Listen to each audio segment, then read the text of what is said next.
G'day travellers and Aussie abroad here. Welcome back to day 2 of our trip in Japan. Today we'll be heading to Satsuki and Mei's house from the popular Studio Ghibli movie My Neighbor Totoro, amongst a few other places. So feel free to come along for the ride.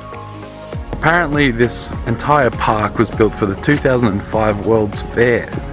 It's incredible, it's huge. It has, what's it got? It's got swimming pools, it's got an ice skating rink, it's got gymnasiums, it's got everything. It's massive. Dome? Yeah, check out the big dome. Nothing there. There's nothing here, there's just no one. It is the 22nd of December, so people may be off doing other things. However, a lot of Japan don't actually celebrate Christmas. Tonari no Totoro, or My Neighbor Totoro, is a 1988 Japanese animated fantasy film written and directed by Hayao Miyazaki and produced by Studio Ghibli.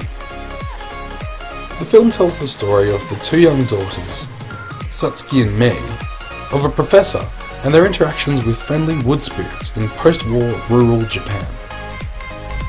My Neighbor Totoro was critically acclaimed and has amassed a worldwide cult following in the years after its release. The film and its titular character, Totoro, have become cultural icons. 1032 Yep, Satsuki and Mei's house. yes.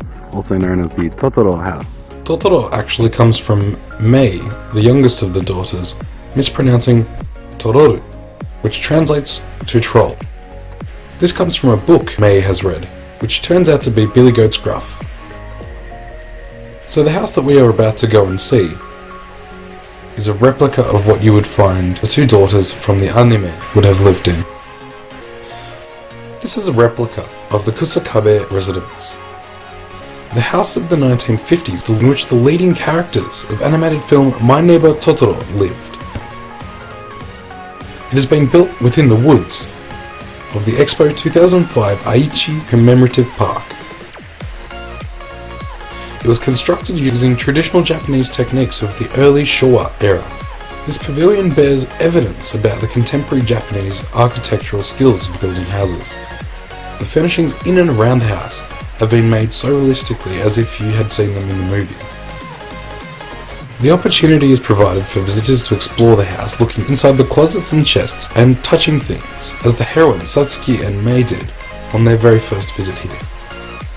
Furthermore, this self-guided tour presents you to have a closed look at the nature-related lifestyle of that of the Japanese around the mid-1950s to 1960s. During this period, they generally led the slow life of the prosperous old days, and at that time, people lived more intact with nature than they do today. To get to Satsuki and Mei's house, you will need to go to Nagakuteshi, located in the Aichi Prefecture. The name of the park is Aichi Kyuhaku Kainen Koen Park. However, alternatively, you can look up Morikoro Park, Expo Memorial Park, or Expo 2005 Aichi Commemorative Park. All of these should take you to the right place in Google Maps. I tell you this because there isn't a whole lot online about it in English to look up. So if you intend on going, pay attention and write some notes. Public transportation is the easiest way to access Satsuki and Mei's house. Now you will need to take a Linimo line, which isn't actually covered with JR passes. The first station of this line is Fujigaoka and is accessible from the subway's Higashiyama line. Once you arrive at Fujigaoka, you will need to transfer to the Tobu Huryo line Linimo and get off at Aichi-Kyuhaku Kinen Koen station. However, you can also transfer to the Linimo line from the JR Chuo line's Chikusa station or Kozoji station.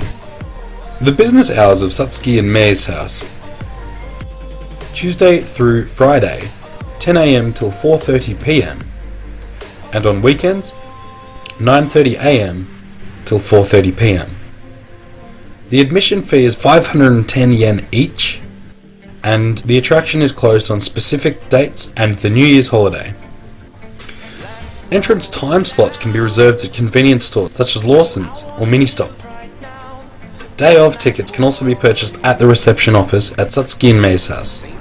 The tickets are good for a 30-minute viewing and are 510 yen each. And just make sure, if you are arriving for a certain time slot, you will need to leave at least 20 minutes to walk from the train station to where you can redeem your ticket for Satsuki in Meishouse. So there's not a whole lot online about the Totoro house, how to get there and how much it costs.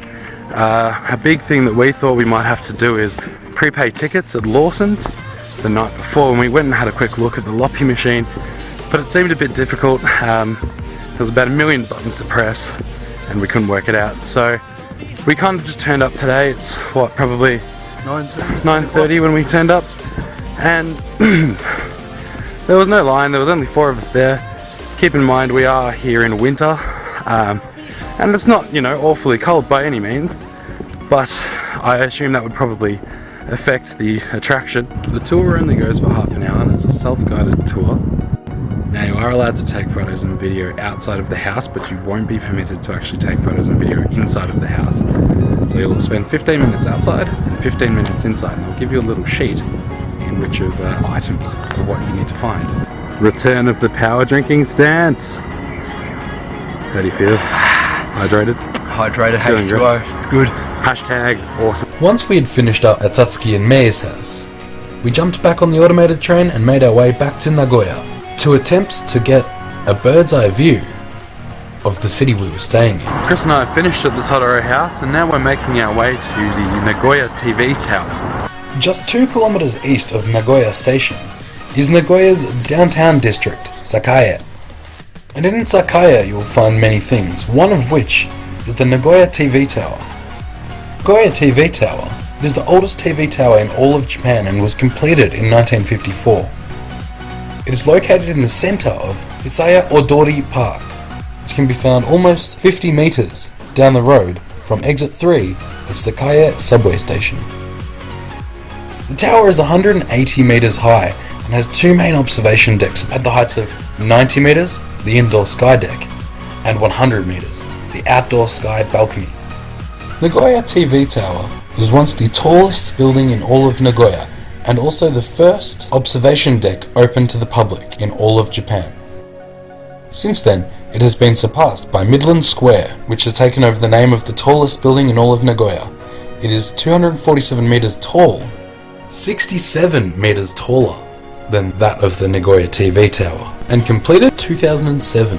The TV tower is open from 10 AM till 10 PM every day and open until 11 PM between January and March.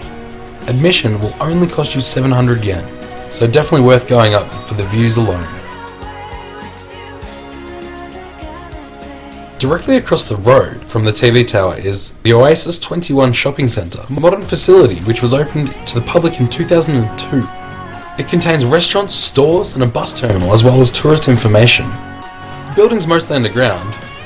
However, the roof is a large oval glass structure that floats above ground level, and it's filled with water to create an interesting visual effect and to cool down the temperature of the shopping area and public space for various events known as Milky Way Square below in summer.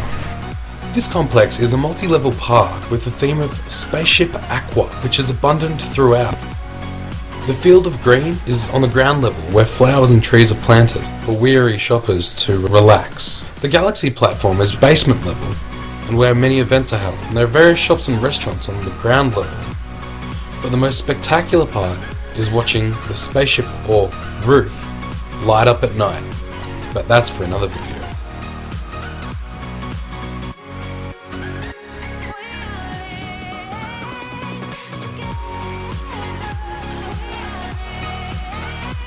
At this point of the day, it's time for us to go and get lunch.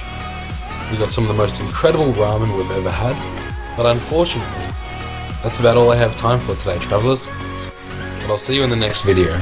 So as always, this is an Aussie Abroad, signing off.